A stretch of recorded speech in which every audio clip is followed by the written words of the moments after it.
All right, folks, we are live today for day 3 of our presentations. Super excited to have everybody on.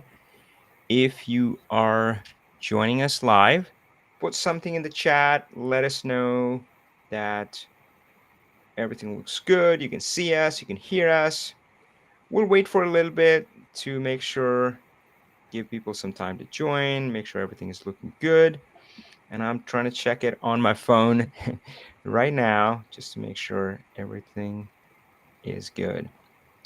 But yeah, put something in the chat. Let us know where you're joining us from. If you've been with us on day 1 and day 2, I love seeing that. I love seeing people joining from all over the world. And a shout out to Barry, who's been moderating our sessions. Barry, good to have you on. Barry says hello from Netherlands. All right, that is great. And today we have a special session.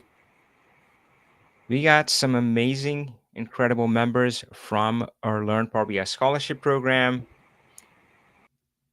And I am so excited to see what they have in store for us. And a shout out to Robert as well, who's been instrumental in running this program for us. All right, so looks like all checks are go. And I am going to kick it off. So, folks, welcome to the Power BI Conference. We're going to be hearing from Joy, our first speaker for the day. And this conference is hosted by learnpowerbi.com. You can visit our website to check out our training and consulting options. So with that, I want to turn over to our speaker, Joy.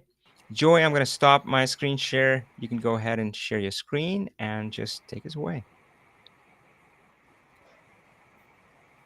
Hey, thank you so much, Avi, and everyone for joining. So let me share my screen and let me know if it's visible. All right.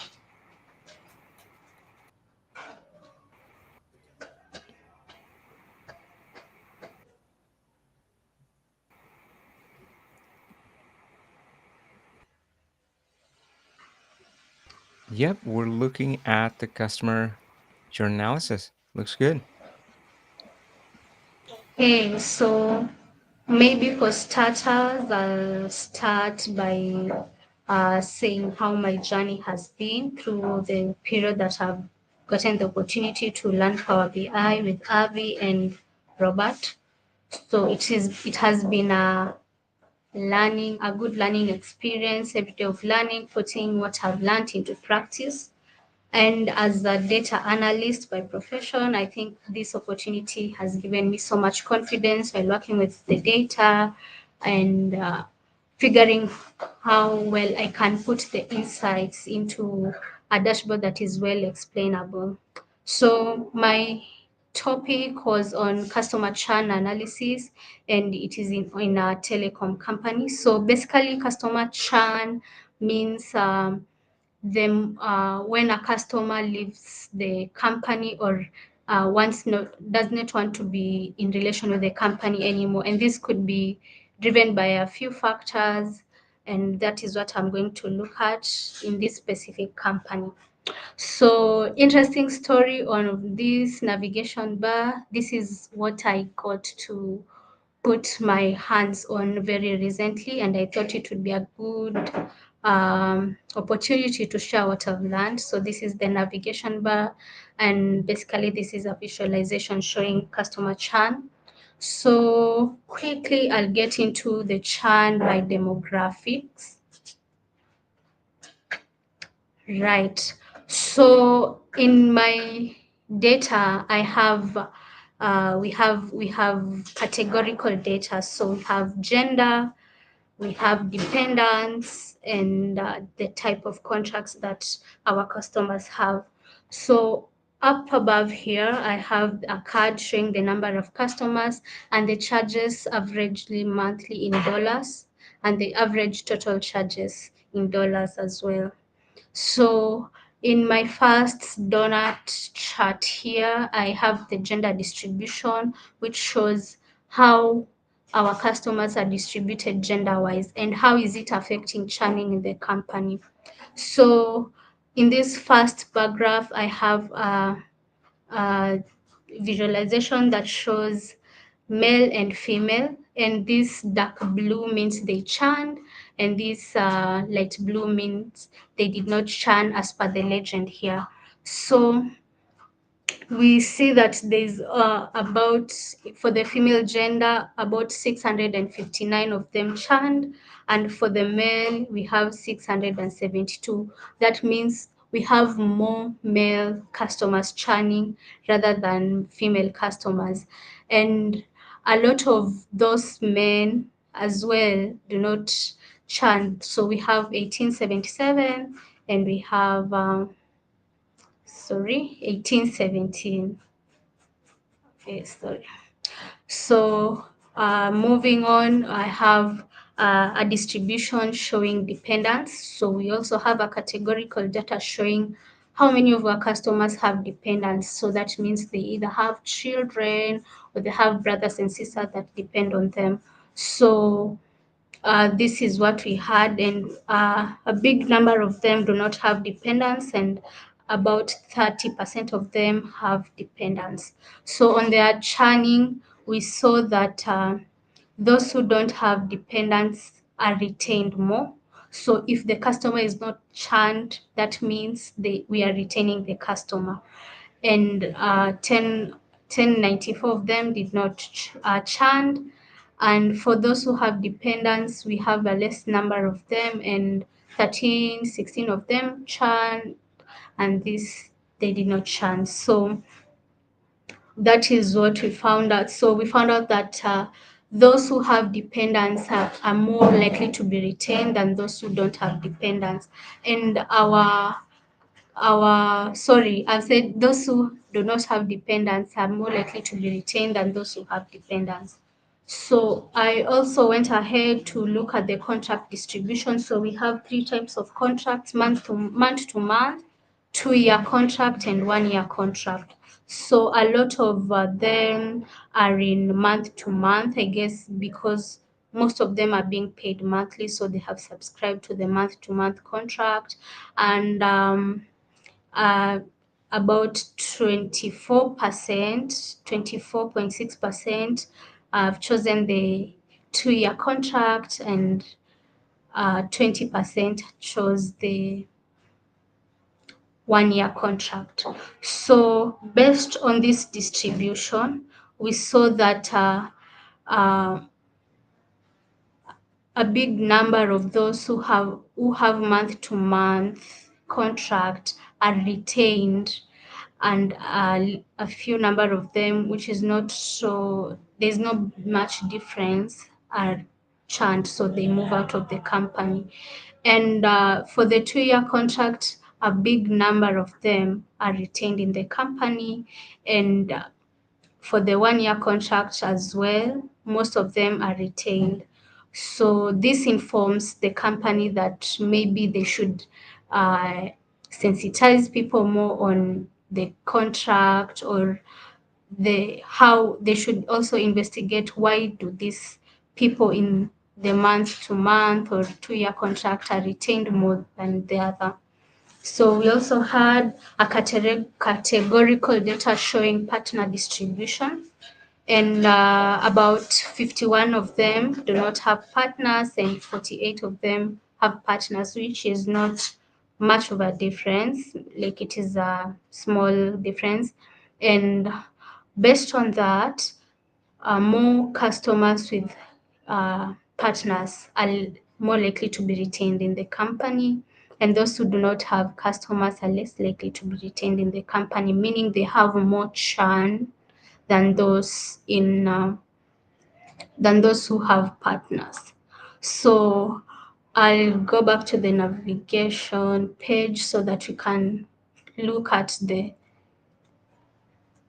churn analysis based on the service. So in the company, we have different services. We have the internet service and the online backup. We have streaming movies. We have paperless paying and phone service. Sorry, this is supposed to be streaming TV. So there's streaming TV, streaming movies, phone service, and paperless service. So in this phone service, there are those who have multiple lines, and there are those who have single lines. And paperless billing, that means that you just enter your bank details in provide your bank details so that the company will just deduct their money based on your contract. If it's 1 year contract, at the end of the year, or based on your contract with the company, will deduct their money. And on the internet service, so we have different internet services, and there are those who have online backups, and there are those who don't have online backups. And the different internet services are the fiber optics and DSL. So I'll start with the first bar chart. So I was checking those who have internet service, and those who have online backup service, and those who don't have online backup service. So based on this analysis, a lot of those who don't have online backup service are most likely to be retained, and there's high churning rate. There are a lot of customers who are being churned for those who do not have the online backup. So and it's maybe the company would look at maybe providing the online backup or sensitizing the customers to have the online backup services. So for this, those who have online backup service, we see there's much difference between those who churn and those who do not. So only 369 of those who have online backup service are churned, so they get out, they cut their relations with the company. And those who do not have a internet service at all, so 390 of them are being retained, and 37, only 37 are being churned. So also I looked at the internet service versus the churning. So as I earlier said, we have fiber optics service and DSL service. So looking at this, we can clearly say that those who use DSL service are more retained, and there is less churning here. And in the fiber optics, there's no much difference. So 1297 are retained and 948 are churned. And those who do not have internet service at all, a lot of them are being retained. So this is for streaming TV. So we also have a service for streaming TV. So a lot of those who have streaming TV option internet service are being retained. So we see 1981 are being retained, 644 are move out of the company. And for this also, for those who do not have streaming TV service, 1323 are retained and 650 are move out of the company. We can also see that those who do not have internet service, 390 and 37, so means the same number of people do not have the internet service. So for streaming movie, those that have streaming movie option, 1948 of them are being retained, and 709 of them are churned. And those who do not have the service as well, the number retains 390 and 37. So 37 of those are churned out of the company.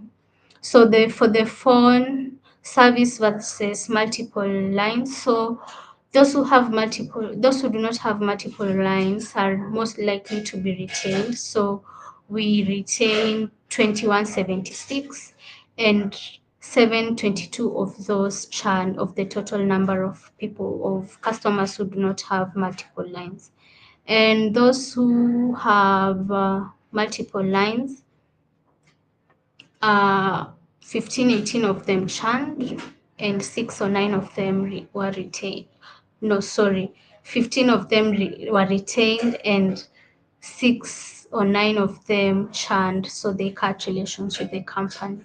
And for paperless billing, so as I mentioned, those who just give their bank details so that the company will deduct. So a lot of those who have paperless billing are likely to be retained, and less of those, about 1,000 customers, cut relations with the company. And those who do not have paperless billing, there's a big margin of 17 of them staying in the company, and 330 of them are cut relations with the company.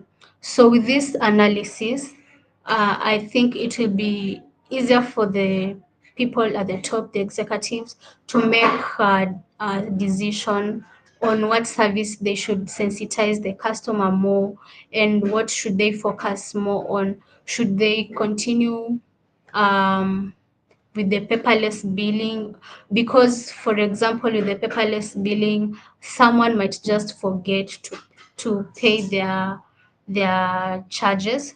So that means we lose the customer automatically, while those who give their bank details, they don't have to remember, they'll just have the deduction. So it gives insights to the those who make the decisions at the top there, to know where to put more sensitization and where to put more effort in. That is all from me today, unless there are any questions. Hey, Joy, love that. Thank you so much for presenting. I definitely have questions for you. I think there were a few questions in the audience as well. So let's get this back on. All right. So, well, thank you so much for the presentation. Believe it or not, there were so many common points. For one, I talked about demographics in my presentation yesterday. So I loved seeing that first slide about demographics. And then I actually haven't done customer churn analysis in a long time. So thanks for the reminder.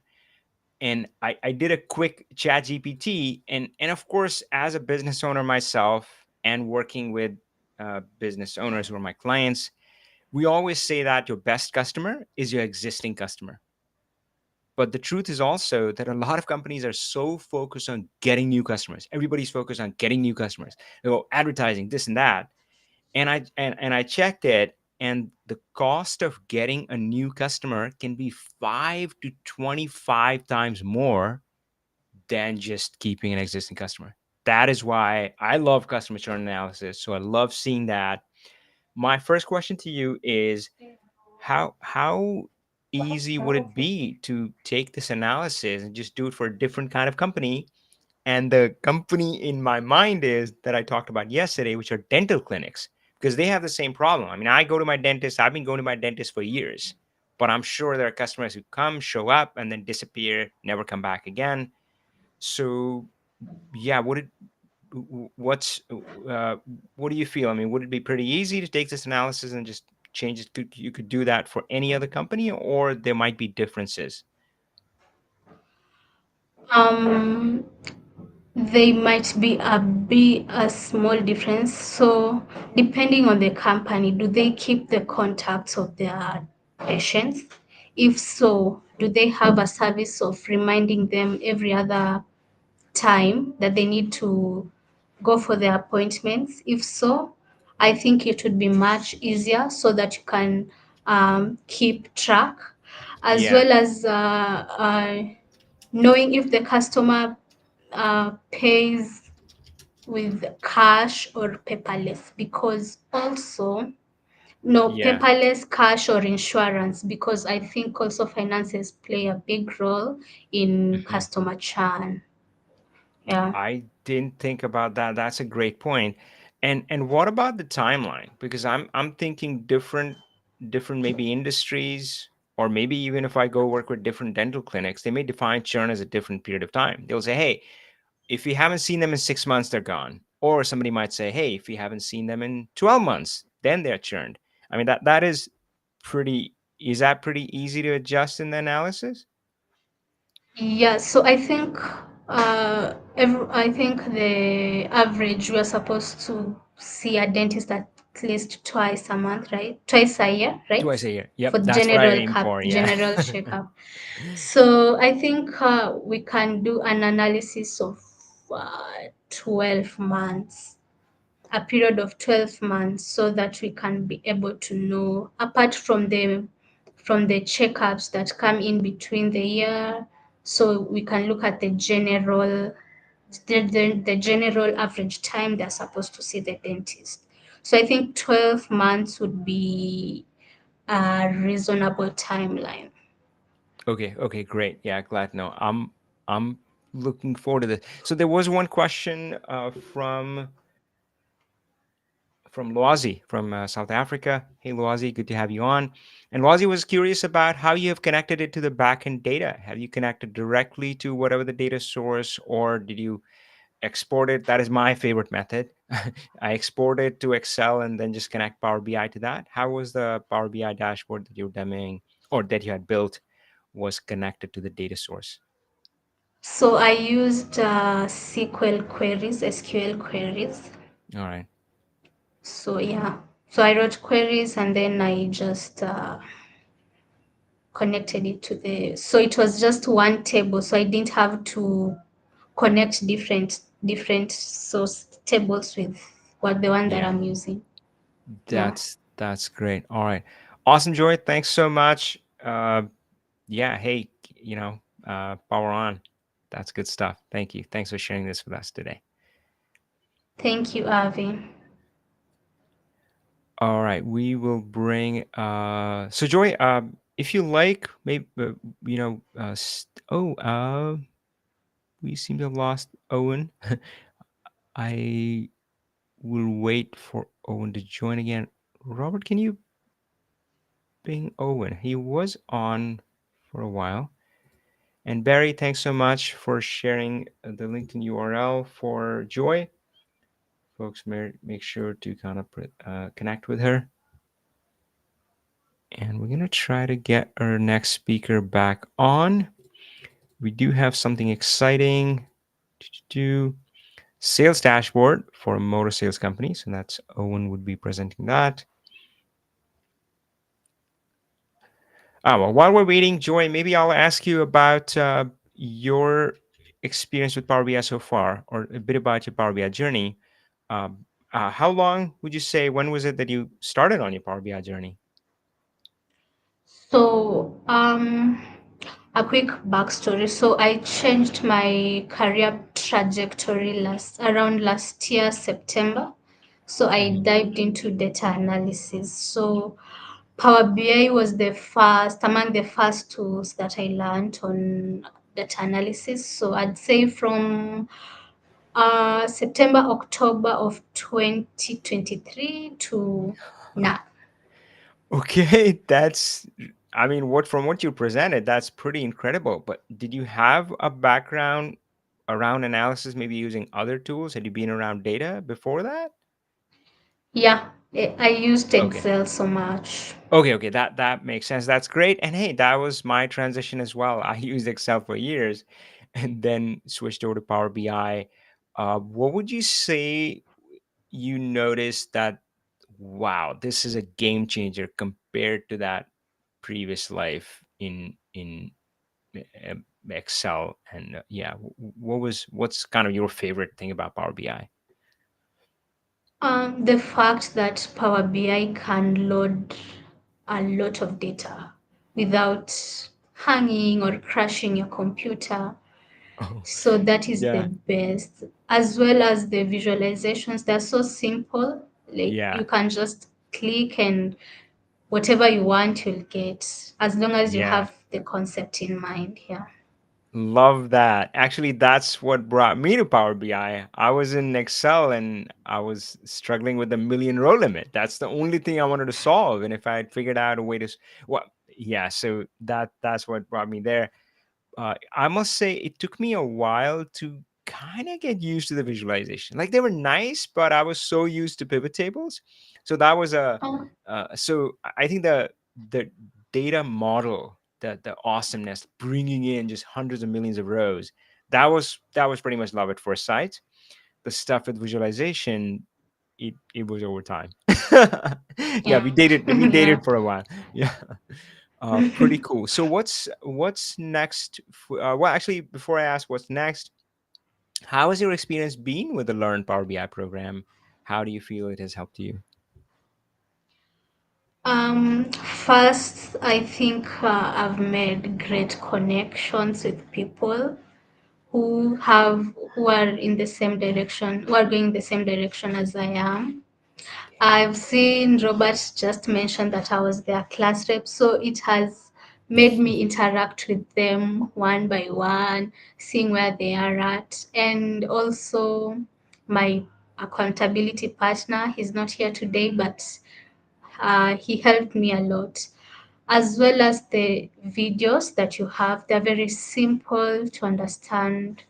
They're very onto the point. You won't struggle to know what I have to do here. What do I have for this? What do I have to do for to create darks for filters?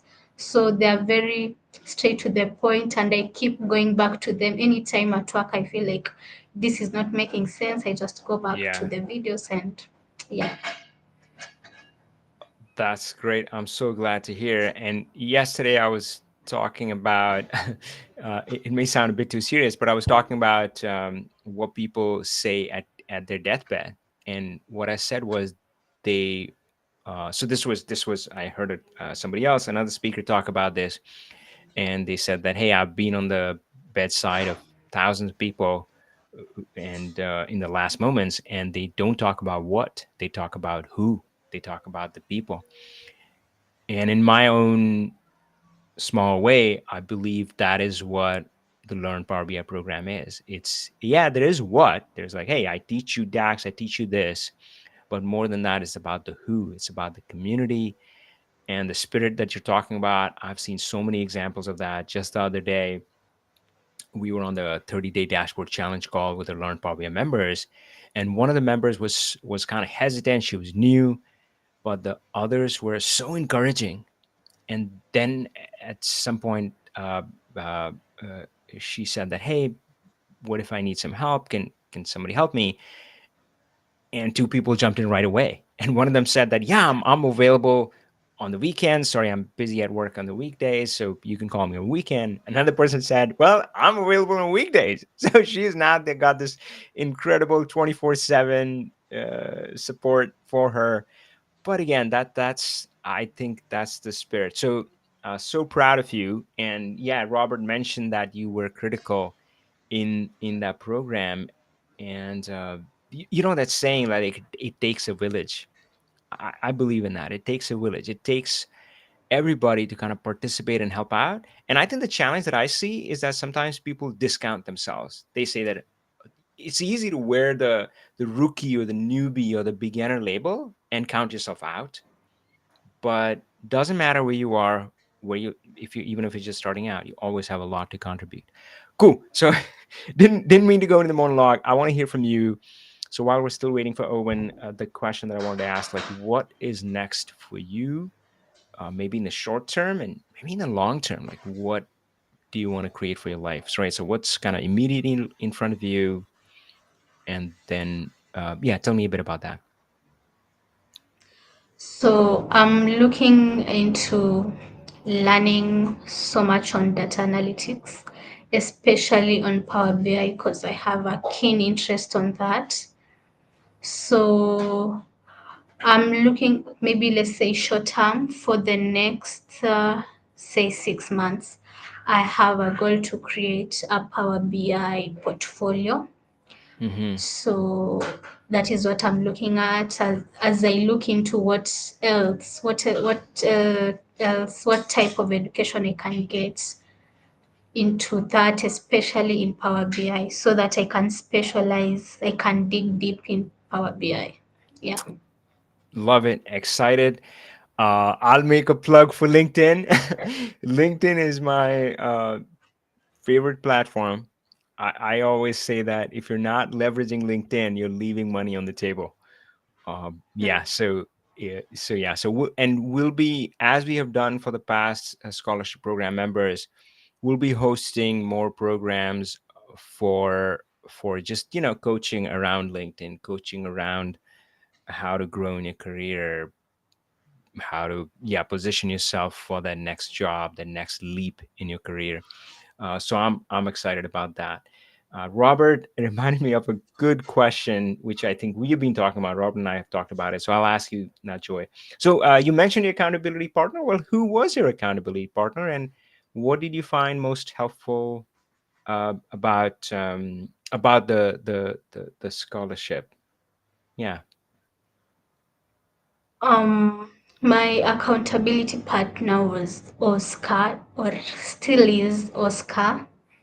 All right. Yeah. So I learned a lot from him because his data was big. At some point, we were working together, but I think I needed more time to understand his data because he's in the healthcare industry, and I really don't have a lot of information on that. So he was doing a project on HIV prevalence in Malawi. So I think that was a great insight, like knowing not only does data influence the telecom company, it also influences every other part, every other industry you can Yeah. think of.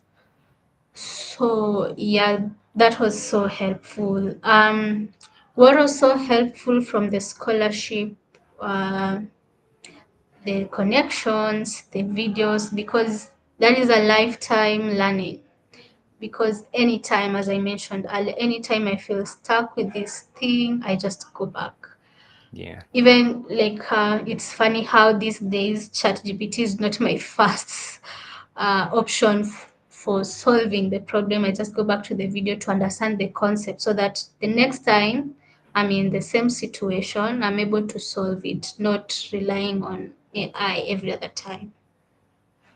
Wow. That is so incredible. Yeah, I mean, Robert and I, we talk about that. Hey, ChatGPT can sometimes be dangerous for the beginner. Mm. I'm glad you're finding the course useful, and yep, it's all about the core concepts. And hey, what would you say about Robert? I think Robert is interesting when it comes also to asking the right questions. Yeah. So he, for example, on those days that we were presenting what you've done, he'd ask, so you created this table. What does it mean? How Hmm. is it in relation to your analysis? The concept of modeling, connecting your tables with the connector tables and the other tables. He was so keen on that, and I think it's something that I did not pay attention to. So yeah, he's very also, how do I, he's good at following up on where you are because we chat most on Hmm. WhatsApp, LinkedIn, wherever he can find you, he'll just ask you about Power BI. And one thing I love about Robert, his posts on Power BI, he relates everything to Power BI, mountain climbing, the marathon. And I think probably I should, yeah, open my mind more. That is true. Robert is pretty incredible, and of course, the scholarship program. He's like the soul and center of that. Hey, Owen, I see you on. We're gonna queue you up in a second. But Joy, thanks so much. And I guess we were lucky that we got to hear a bit more about your story.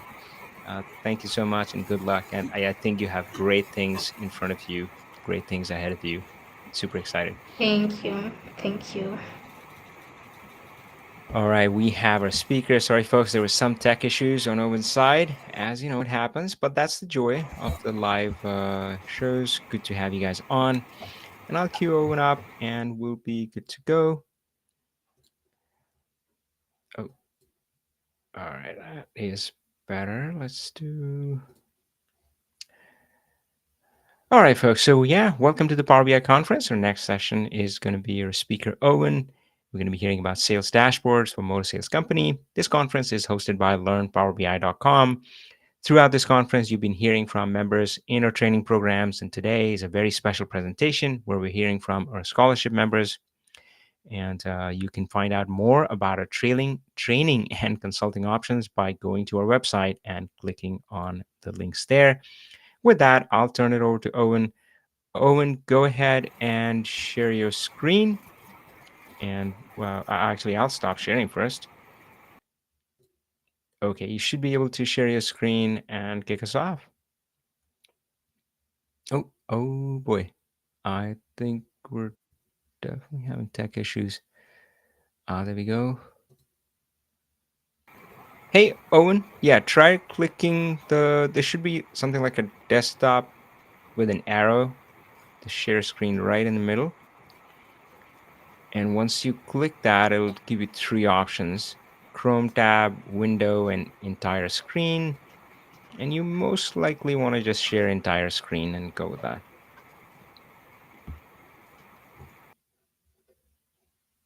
Oh, wow. Barry, thanks so much. He posted link to our next speaker here as well.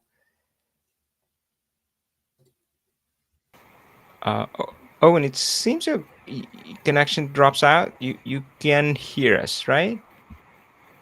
Hi, Avi. I can hear you. I'm just trying to share the screen now. Hello. Great. Go ahead and try to share your screen and just walk us through.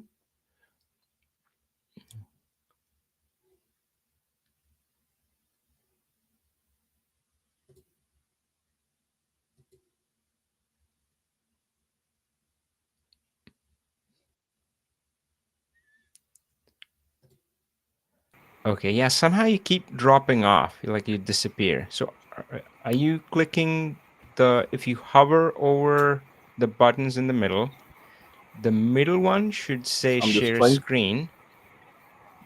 Yeah, it should look like a desktop with an arrow pointing upwards. So look for that, the arrow pointing upward. And if you click on I that, have it'll give you that. three I'm just. options: Chrome tab, window, entire screen. You probably want to choose entire screen.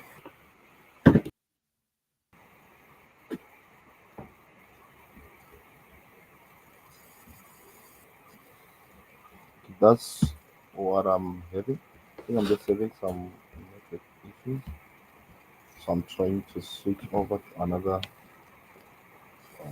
hotspot. Okay, okay. All right, yeah.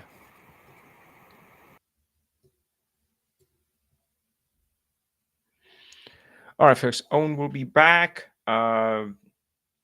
Tech issues, but uh, yeah, I just I'll take the time to say that to kind of echo what Joy was talking about. Hey, Owen, are we back? Hey, Hotspot Avi. looks good now. Yeah, Yeah. it should be better now. Okay. Hopefully it stays stable. Yeah. Try the share screen, entire screen.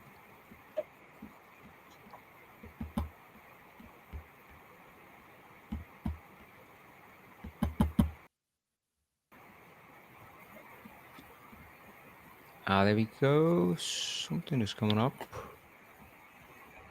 Oh, look at that. Hopefully, it Awesome. should be Great. better So yeah, now. just minimize our window and go to your either presentation or Power BI. I see you have Power BI lined up. That's great.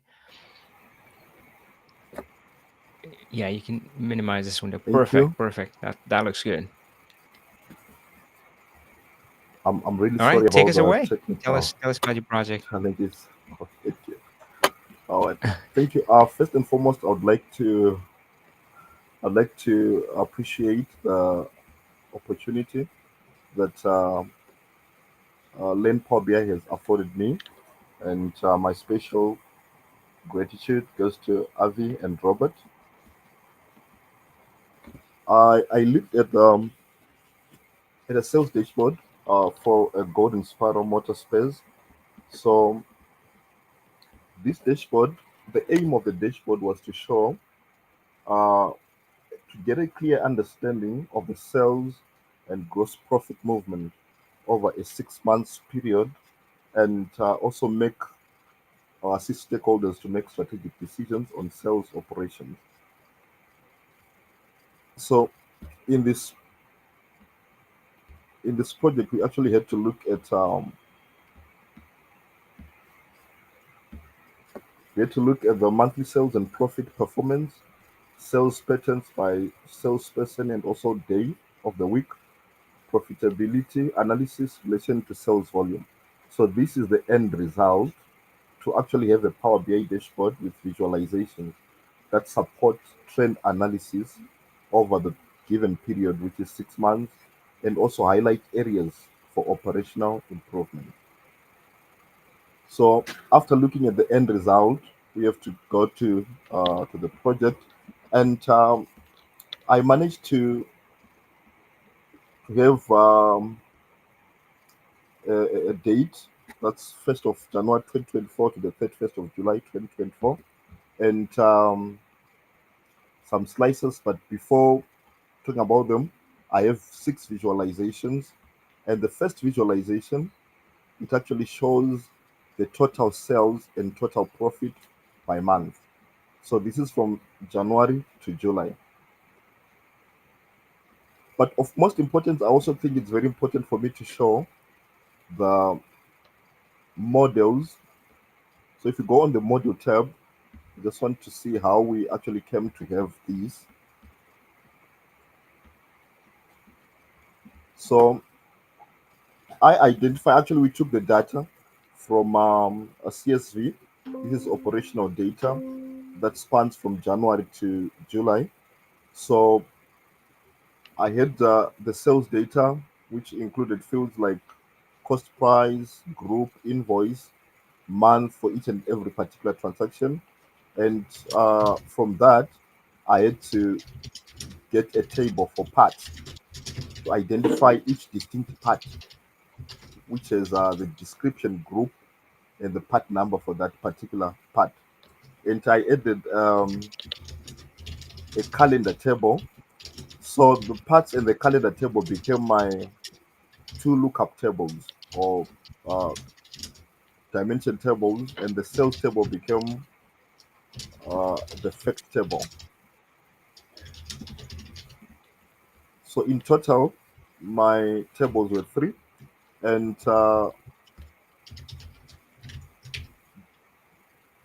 going straight to going back to the report tab, I just want us to see the visualizations that I had. Actually, I managed to come up with the first visualization. Like I said before, it shows the total sales and total profit by month, and I had to use a ribbon chart to show this, which I think the ribbon chart would actually depict the information better. So it shows what we had in terms of the sales per each month and the sum of profit per. So, for example, in January we have over like a total of 454,000. There's a two tip there, 454,051 rand, and that is the total sales, and the profit is 176,343. Then in February, we have 406,283 as the total sales, and the total profit in that particular month is 149,856. And in that period, March seems like the best month, as it had a total sales of 514,125, and it's the total profit in that month was 186,925.42. It also happened that the month that had the total sales, a higher total sales comparing to the other months, had a comparatively higher total profit simply because they had a lot of transactions in that month. However, there is also something very important to note, that there are certain months that have sales that are less comparing to other months, but then the profit is doesn't differ so much from those other months that has a lot of sales. So this is very interesting because it's now gives a question to the decision makers, or to the stakeholders rather, that how can we have a situation where we have sales that are a little less than a certain month, but then the profit is more or less the same? And the reason it's shown in the next visualization, which is the total sales by salesperson, and also the total profit versus total sales for each and every salesperson. And that is shown by a slice, which is the salesperson. So I'm going to use the slicer to actually look at the total sales that have been done by each and every salesperson and the relative profit for that particular person. So, for instance,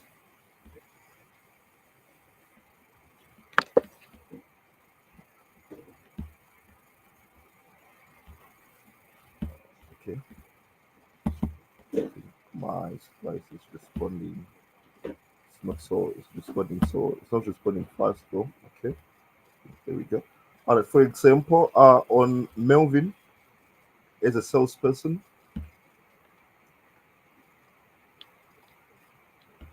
if we have Melvin as a salesperson,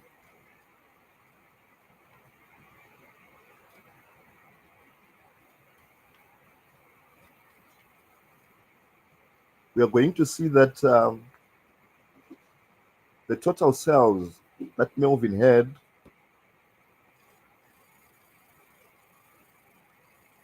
for the period of March was 521,740.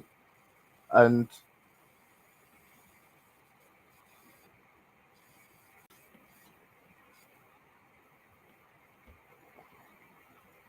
okay, let's get to Brighton. It seems like Melvin didn't have a lot of sales though.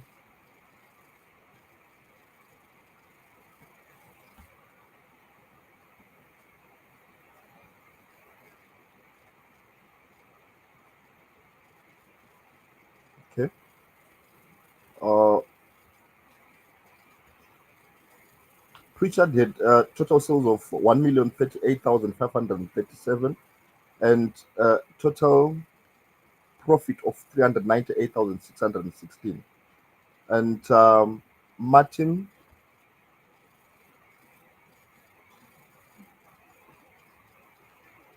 had total sales of 1,284,793,910 and total profit of 432,858. So in these, what is giving the total profit or the total sales in a particular month, obviously, is the constituent. It's constituted by the individual sums or the individual profit made by the different salespeople. However, the margins that are made by different salespeople are different, and some salespeople make higher margins. For example, if we look at a card that is on number 5 going from my left to right, it shows a gross margin. So for Martin, we see that in March, actually his overall gross margin is 33.69%, which means for almost everything that he's selling, he's making a profit percentage of 33.69 as a percentage of his sales. So this gross profit is determining the total profit that we are getting, and it answers why in some, for example, in a particular month, why we might have total sales that are less than other months, or for a particular salesperson, we might have sales that are less than another salesperson, but having a profit of more than the salesperson that we're comparing with.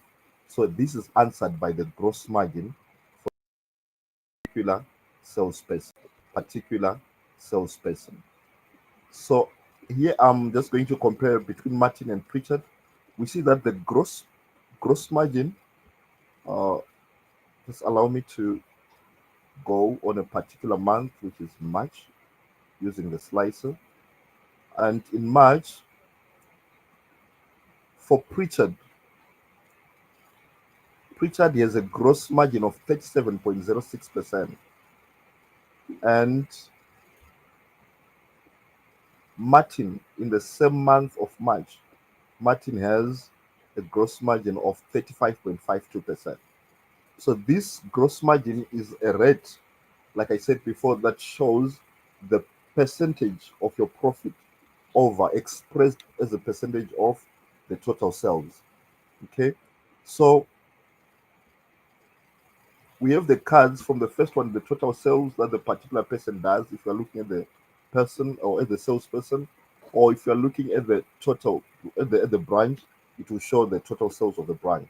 Then the total cost of sales and the profit. Then the fourth card with the total value of RFCs. RFCs is the total value of the things or products per se that are returned by clients, by customers, because probably they are faulty or they don't fit on their cars. They are not, maybe they come with it with them for an exchange or something like that. Then we also have the percentage of RFCs over sales. So sometimes we want to see or to measure how many salespeople or what exactly is the rate of returns for each and every particular salespeople. This is shown by the rightmost card on top, which is RFC as a percentage of sales. So in this, just comparing Pritchard and Martin, we see that Martin has RFC as a percentage of sales, which is 11.07%, and Pritchard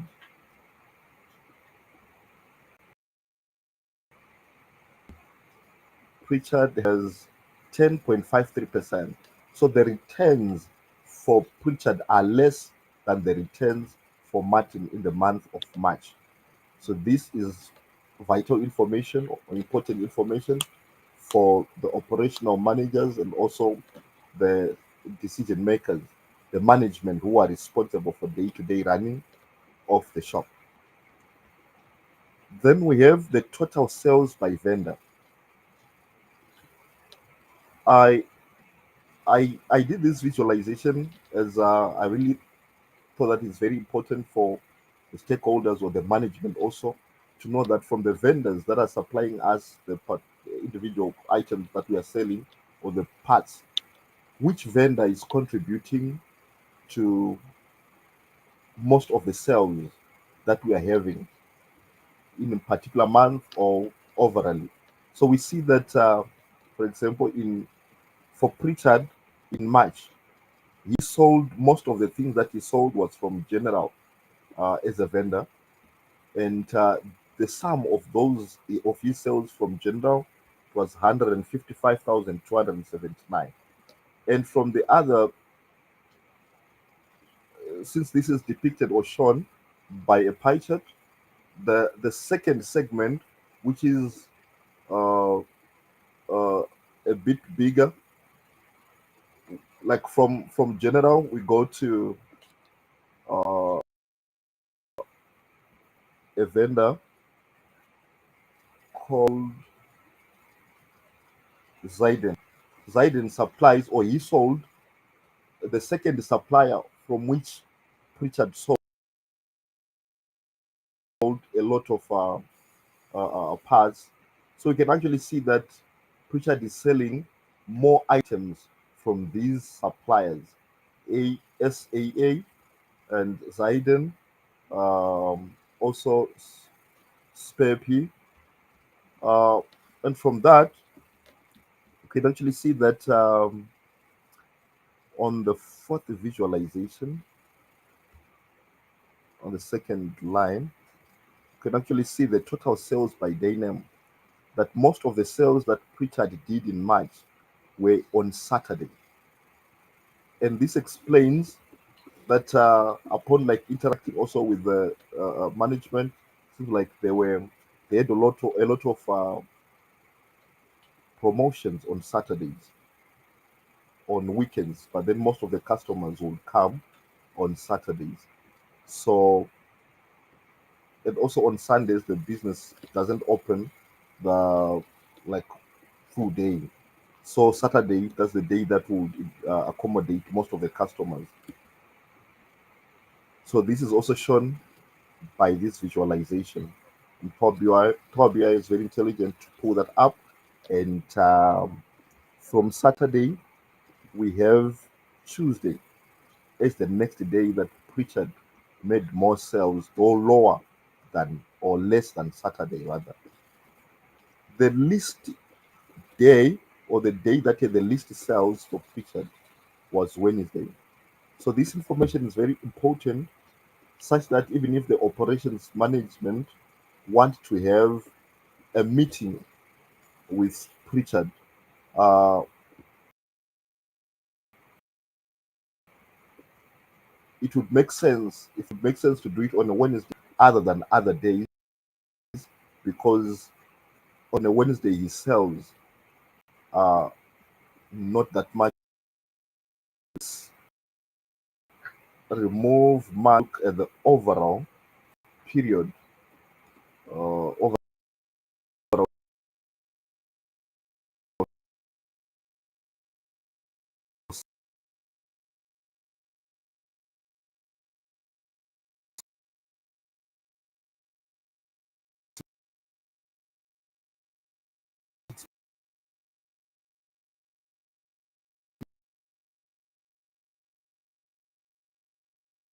month.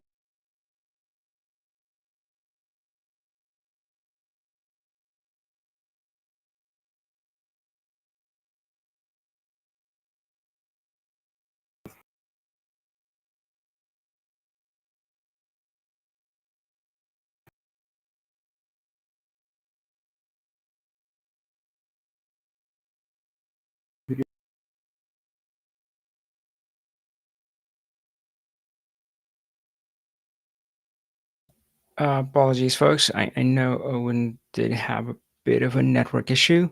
Well, yeah, I think we got a lot of insights on the sales and dashboards, and I was writing down my question I want to ask Owen, but I'm sure he'll be back on in a bit.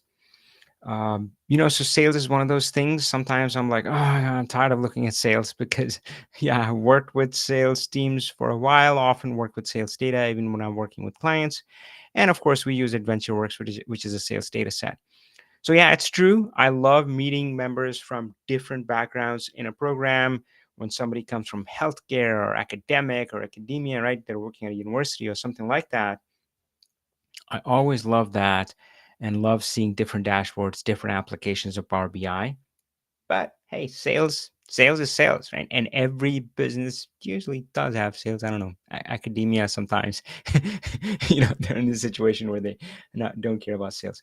So yeah, I think sales is fantastic, and of course, I love. So I work with small businesses, dental clinics, law firms, fitness studios, dental clinics. I certainly love working with them, and yeah, my lens is generally that I'm looking to help you grow your sales. And I like that lens because it's very action oriented. So I've definitely enjoyed that. So yeah, liked seeing Owen's dashboard and different analysis. Of course, we talk about some of the same stuff, like he emphasized the profit margin. I'm always talking to the dental clinics that I work with or other small business owners. Like, so sometimes a dental clinic might be like, oh, we need to grow, we need to add, and we need to add more chairs, or we need to add more hygienists, we need to add a location. And I'm like, what's the profit margin right now? Is it in a healthy place? And I think that's where sometimes businesses were talking about, oh, this is a great connection to Joy's presentation, where companies are so focused on acquiring that new customer. They see that as growth. But what I like to say is that it makes sense to grow from a position of strength. So if you have a good business model where your profit margins are good, your customer churn is low, right? Both the things that Joy covered and Owen covered, that is a position of strength, and that is a great position from which to grow your business. But if you don't have a good handle on those numbers, and frankly, the truth is a lot of companies don't even have a lot of good visibility. They may have a high level view, sometimes even not that. They just don't know their numbers at all.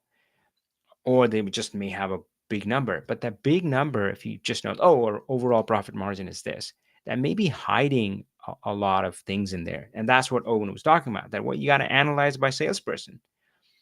maybe one is very effective, maybe one isn't, and so forth. So yeah, so you gotta get your numbers and then be in that position of strength to grow. Let's see when Owen is back. Hey, Owen. 500 Viking, 5 liter GTX, and Uh, now oh, hey, Owen. I think we lost your connection it's for a sort bit. by sum of cells.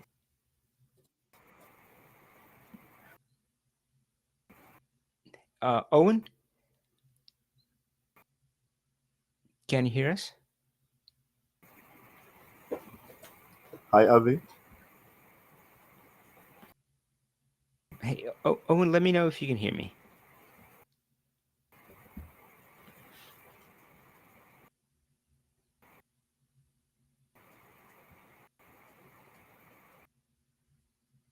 Uh, let's see. Hello, Mm. hello. Yeah, Owen, can you hear me? Hi, Avi.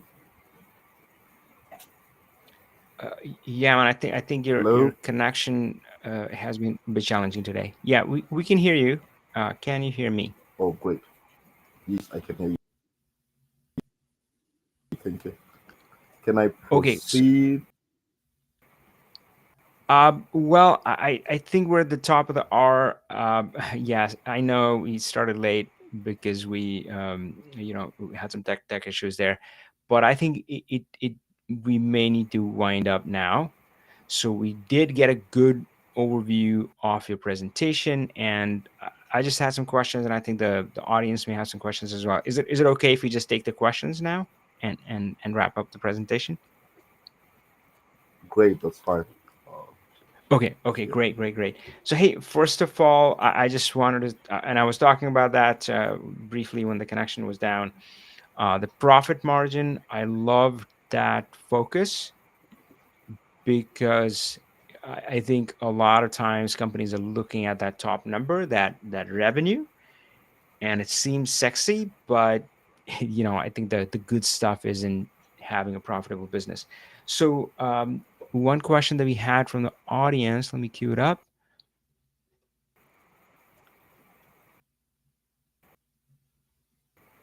Yeah, so Barry was asking, were you able to look into the uh, like what's the reason why the profit margins were different, why they were varying, maybe over time or by salesperson? Were they selling different products, like the product mix was different, maybe their discounts were given? Yeah, so curious if you were able to dive into that. Hi, Avi. Sorry, come again. I didn't hear the first part of the question. Like you mentioned that the profit margins were different for different salespeople, Yes. and they could also Yes. vary over time. Like in January, it could be different, and February it could be different. Did you get a chance to dig in and investigate the reason for that difference? What's causing the profit margin to be different? Maybe Mm, they're selling different products, or maybe it's discounts or something else. great. Thank you, Avi. Okay. That's quite interesting. And after actually the project or the dashboard revealed that, then the reason for the different margins from the salespeople is that they gave some of them gave discounts and some of them Mhm. were not that, I say, like, they didn't give a lot of discounts to customers, and because of that, Yeah. the more they give the discounts, the more their gross margins or their profit rather, uh, actually the discounts eat in their profit. So as a result, it reduces their gross margins. So that's a very good question, Barry. Really, we looked at that, and that was quite interesting. That the dashboard had access to that kind of information, Yeah. which was insightful. Yeah, that's great. Love that. And we saw something similar, kind of working with the law firm company, where salespeople were getting in leads, And one, if you just look at the top number, they seem to be getting a lot of business, but they were also burning through a lot of leads, right? So they would use up 100 leads and just call a lot of people and then get some business. But then somebody else, they would call just 20 people, but bring in almost the same money. So, yeah, so I think you got to double click, you got to look at the efficiency, not just the overall number. So that's great. We have another question from Luazi. Hey, Luazi, good to still see you on. Luazi is joining us from South Africa, Cape Town. I think he works at Queen's Park. Luazi has a great question here. So what Luazi is asking, so you presented a lot of information there, and this time, well, you took some time to walk us through that. When you're working with a client and there's a lot of information on the dashboard, how do you make sure that they understand, they're on board? Do you have to walk through them in a similar manner? Does it work differently when you're working with a client versus here when you were presenting? Yeah, how do you, there's a lot of information. There can be a lot of information on the Power BI dashboard. How do you work with the client to make sure that they understand it, they can use it? Thank you. I think that's very true. Like sometimes the information can be overwhelming, but I usually try to come from the or to span from the end, as in the question that the client has, um, the visualizations or the context from the question, the particular question that the client has. For instance, if the client wants to see the profitability of the business, or if the client wants to see uh, um, uh, how many salespeople, okay, let me just be uh, uh, take the project or the presentation that I've done as an example. If the client wants to see what are the salespeople bringing to the company, and also the profit that they are bringing as a percentage of their sales, then I just have to Mm, dwell on that. Exactly like what Avi said, there is a lot of information that can come out from maybe a single dashboard, and there's a lot of information that we can touch based on. However, I think it's very important to look at the what the client wants and their burning issues, the burning questions from the client, then check the context from that. mm. That's great. Love that. Awesome. Hey, thanks so much for your presentation. We can see how the client must have benefited a lot from this dashboard. A few questions about your Power BI journey. Let's rewind it a bit and go back to before you joined the Learn Power BI program. What would you say? So I of course, the first step in the journey for most people is they try to learn through Google, YouTube, and ChatGPT. Maybe that's where you were. So tell me, before you joined the Learn Power BI program, what were some of the challenges that you were facing in trying to learn Power BI, trying to master Power BI, trying to use it to actually create the kind of dashboards that we just saw? Thank you. I'm one person who didn't like. I didn't have the clue kind of to Power BI. To me, it was just something that was far away from me in terms of a tool that was far away from me in terms of know-how and all that. But then I also tried to look, go through YouTube, trying to. There was just the information was overwhelming. There was just a lot of things, and sometimes you go for a 3 hour podcast, just trying to understand exactly what's going on. What is the presenter saying? Yes, from some of them were very good presenters, or they are very good presenters, but then it's very difficult to grasp that and get it to start working on that. But I'm so grateful to the criteria or the strategy that Learn Power BI uses, such that in a month, for sure, I can tell you, I thought it's not possible, but I saw it was very possible to get something going just in a month, which actually happened to me, and I learned a lot from doing rather than from the time that I kind of say wasted as such, but I was just looking for. I think it was my way or my journey to getting to some a solution or an assistance that will help me to be where I am today. So as I'm saying, like I'm very grateful to Len Power BI, to Avi, to Robert. They are very good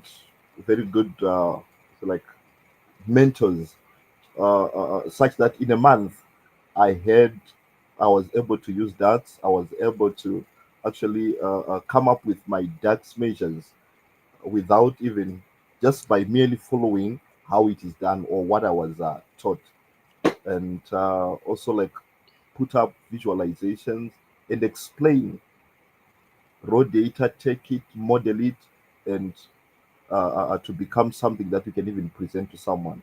I'm very grateful to that, and I believe it's the information, the knowledge that I have now, and the skill that I got that is also going to get me somewhere. Um, I'm a software developer, and I was not much into visualizations, data analysis. I was more into like Python development, like APIs, coming up with APIs, and all the looking at databases, SQL. But then after after a month, or after actually I got a skill through Learn Power BI, or through this mentorship, I actually found out that there is a very good and awesome combination between between Python, SQL, and Power BI.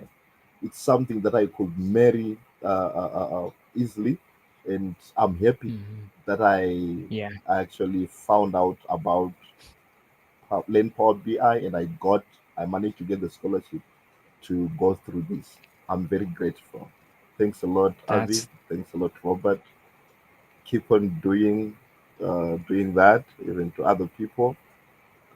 I think that goes a long way in changing, on providing an impact in the lives of people. that's great. Thank you, thank you. I really appreciate that, and we're certainly looking for people like you who we can support to grow. So, Learn Power BI has a lot of elements in there. There's a structured learning. We take you step by step through the pyramid, data modeling, Power Query relationships, and other elements of Power BI. So, there's that structured learning. There's the support. We're always here to kind of answer questions, help our members. There's the live events, and of course, you had some with Robert as well. Which elements would you say were the most helpful for you and really struck out for you? Oh, thank you. The first thing I would actually point out that when you do things in a group, let's say 4 or 5 people, you know, it actually makes you to do things differently from when you're doing all those certain things or particular things alone. That's number one. Yeah, And the second thing is that uh, in most of our sessions, Robert will will give us like, what I say, uh, like a goal to say that next week this is what you guys are supposed to be having or to be presenting on. Next week, guys, we are supposed to be, and believe that I believe you can do something in 3 months, something that you can even take 2 years to do. You can do that in 3 months. Hello, hi Avi. that is so beautiful. Yeah, yeah, boy, I love that. You are absolutely right. Yeah, it brings me to mind one of my favorite quotes. I remember talking to somebody, and they were like, "Avi, I've been thinking about starting my own business, my own company for the past 10 years." And I'm like, "Wow, today would be a great day." So yeah, so sometimes, it, yep, and I think it goes back to what you said about the group. I think you're we just it's just better you just increase your chances of success, and I think you accelerate your success just by simply working as part of the group. That's awesome.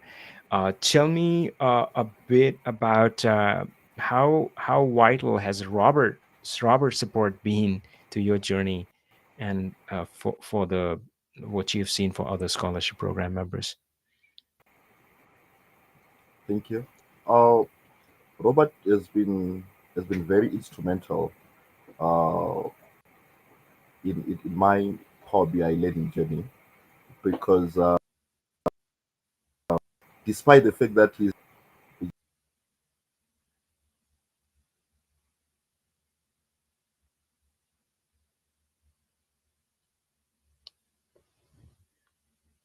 Oh, we might have uh, hit a glitch again.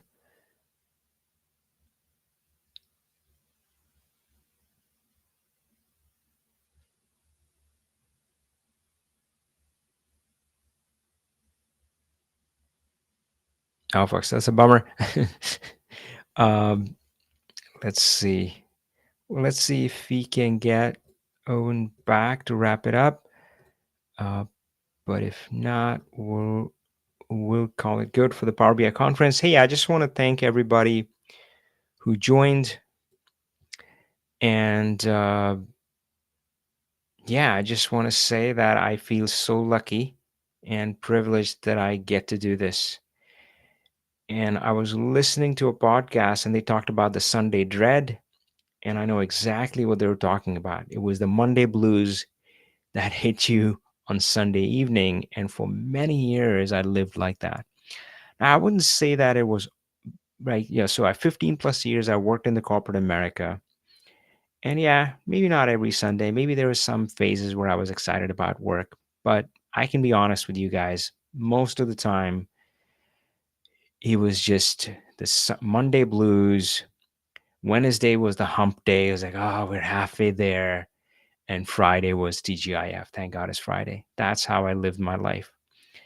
And I think if you think about it, think about the billions of people on this world going through their life that way. It's just heartbreaking. What do you imagine humanity would be capable of if we changed that? If we worked aligned with our heart and our missions? And I feel lucky to have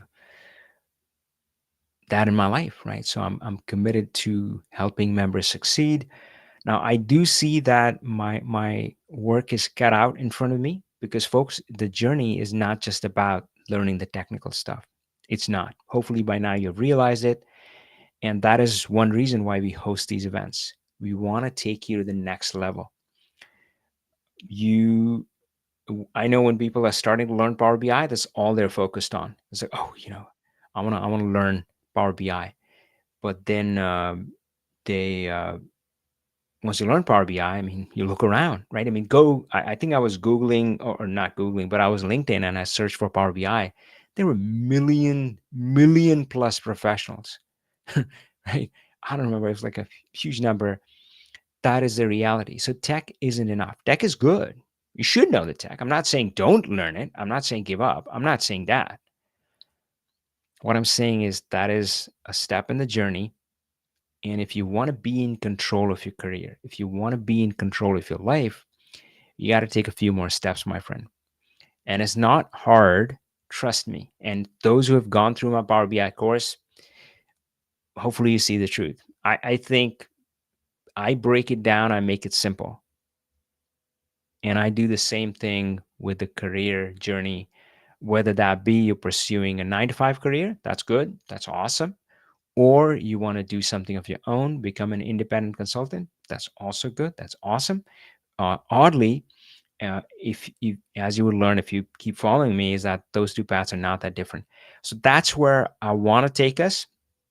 So look forward to more LinkedIn live sessions, a lot more LinkedIn live sessions, maybe workshops. I'm pretty keen on doing workshops. We have run a few already, and where we involve you and we take action. So conferences sometimes are great, but they're like, oh yeah, I watched all of this, and then you go back to your usual life.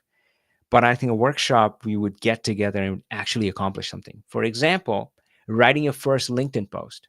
And and it's one of those things like Power BI.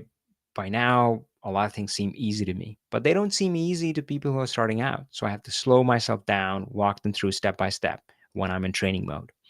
And I think it's the same thing with LinkedIn. I've been on social platforms for so long now, I don't have to think about it.